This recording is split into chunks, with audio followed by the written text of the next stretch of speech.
Tractate Beitzah 34, page 34a, top of the page, with the words Tzarech Lebad Kan. It is necessary to test them to ensure that they do not burst when heated. If they heated for the first time on a festival, if they are heated for the first time on a festival, he will be there by testing them, which is a prohibited labor. And some say, because it is necessary to harden them by overheating them the first time to make them fit for use, which is considered preparing a vessel for use and is prohibited on a festival. In relation to the above, the Gemara cites the following teaching. We learned in the Mishnah there, if one trampled fowl with his foot or threw it against the wall, or if an animal crushed it and it is twitching but cannot stand, if the animal waited, in other words, remained alive from the time of the injury until the same time, 24 hours later, and he subsequently slaughtered it, it is kosher, provided no other defect is found in it that would have caused it to die within 12 months, which would render it a treifa. Rabbi Elazar Bar Yanai said in the name of Rabbi Elazar ben Antigonus,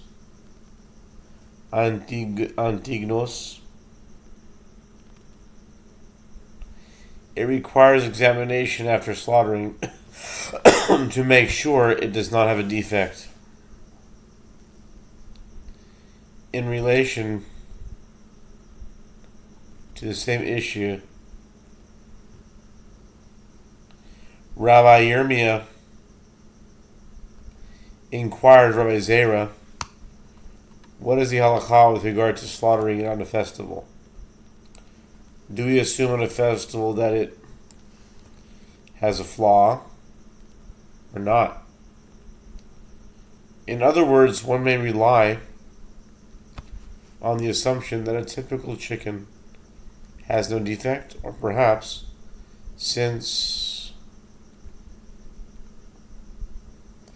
there is concern with regard to this particular bird, it requires examination.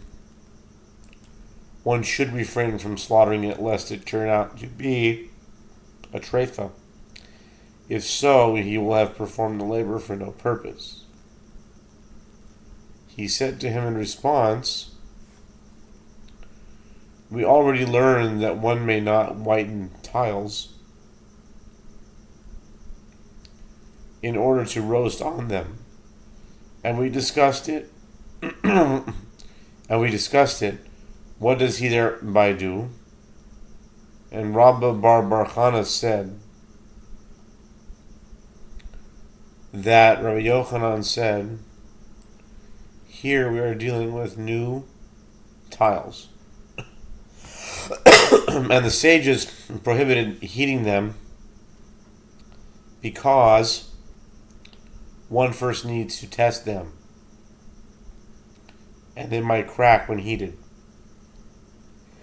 If they were heated for the first time on a festival and cracked, it would show that they were unfit for use, in which case heating them would have been an unnecessary labor.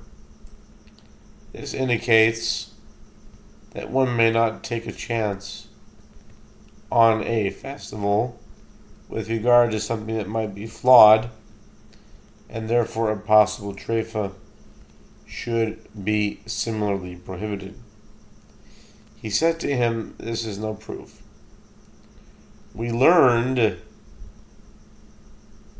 that the reason for that halakha is because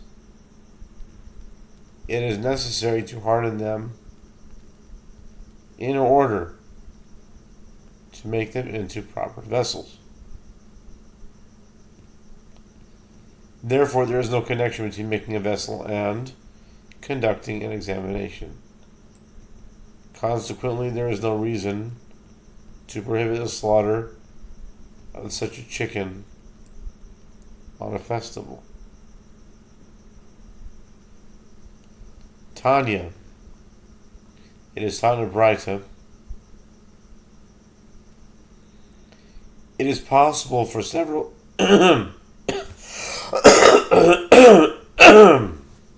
excusez-moi. It is possible for several people to perform a single act of cooking on Shabbat, and all will be liable. How so? One brings a fire, and one brings the wood, and one places the pot on the stove, and one brings the water for the pot, and one puts spices into the food, and one stirs the pot. They're all liable for cooking.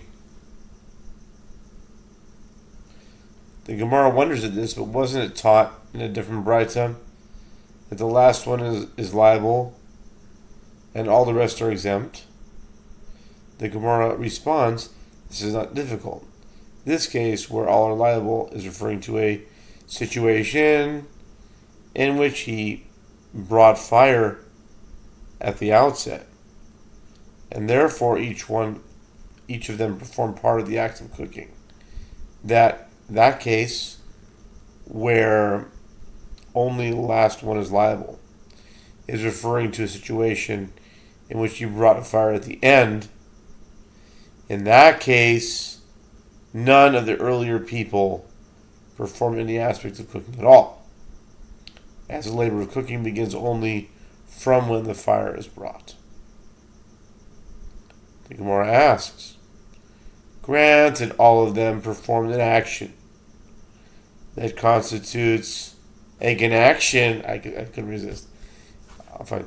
Granted all of them performed an action that constitutes a prohibited labor, and they are therefore partners in a prohibited act and the desecration of Shabbat. But the one who places the pot on the stove, what prohibited labor has he performed? Rabbi Shimon ben Lakish said, here we are dealing with a new pot, and due to whitening tiles, they apply the same prohibition to it. This means that one is not liable for cooking the food in the pot, but for strengthening the pot itself, as is the case with heating tiles. Okay?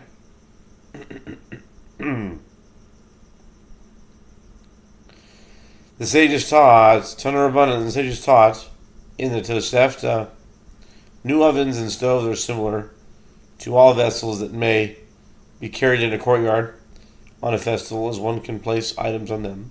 However, one may not anoint them with oil, nor rub them with a rag, nor cool them with cold liquids to harden them, and as all these actions are considered preparing the vessel for use, which may not be done on a festival.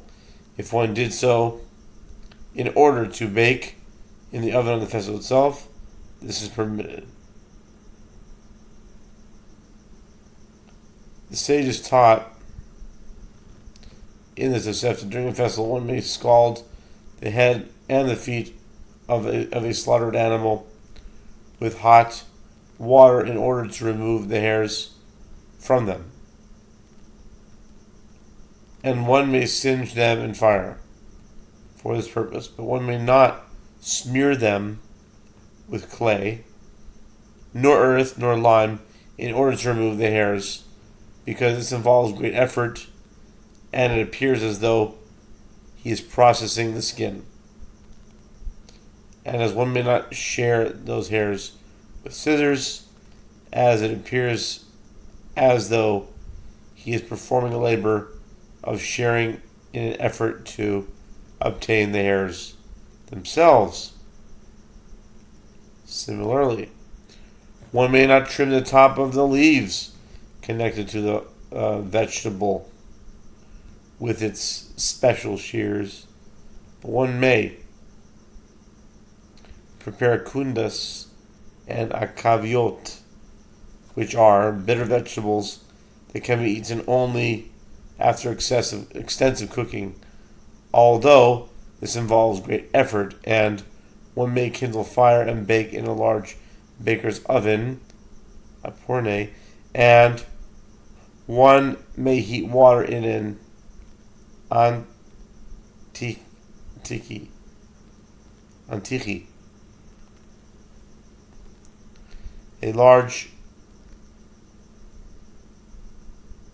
a kind of large urn, but one may not bake in a new baker's oven, lest it break. If the oven cracks when heated because it was not properly made, one will have performed unnecessary work on a festival.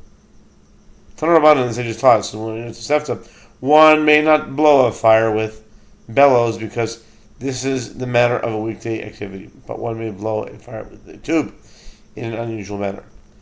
And one may not mend a skewer nor sharpen it, the sages further taught. As a sefta, one may not break a reed in order to make a kind of skewer upon which to roast salted fish, but one may crack a nut covered with a rag, and there is no concern lest it tear, for even if this occurs, no prohibited labor has been performed. New Mishnah. And Rabbi Eliezer further stated the following leniency. A person may stand over objects in storage, which as produce that he has for some reason previously set aside from use, to be continued.